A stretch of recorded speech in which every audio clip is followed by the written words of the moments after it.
In this video, we'll walk through how to create a stacked variance waterfall chart using Inforiver Analytics Plus.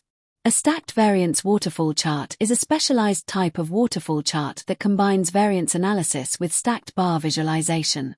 It's perfect for use cases like breaking down financial performance by department or region, analyzing sales variance across product lines, tracking operational KPIs like customer churn or profit margins.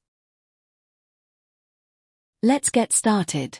First, add Inforiver Analytics Plus to the canvas and populate the data fields with your dataset. Now, expand the pivot data section and make sure the stacked data field is populated.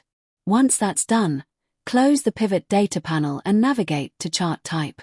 From the waterfall section, select Vertical Stacked Variance Waterfall Chart. Your chart is now ready.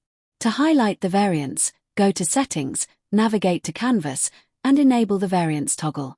This will highlight the variance in the data. Now, if you want to present the chart in IBCS format, simply go to Theme and choose the IBCS theme. And there you have it, an insightful visualization built in just a few clicks. Thanks for watching. Download Inforiver Analytics Plus from Microsoft AppSource to experience this magic. For more information, refer to the documentation provided in the description.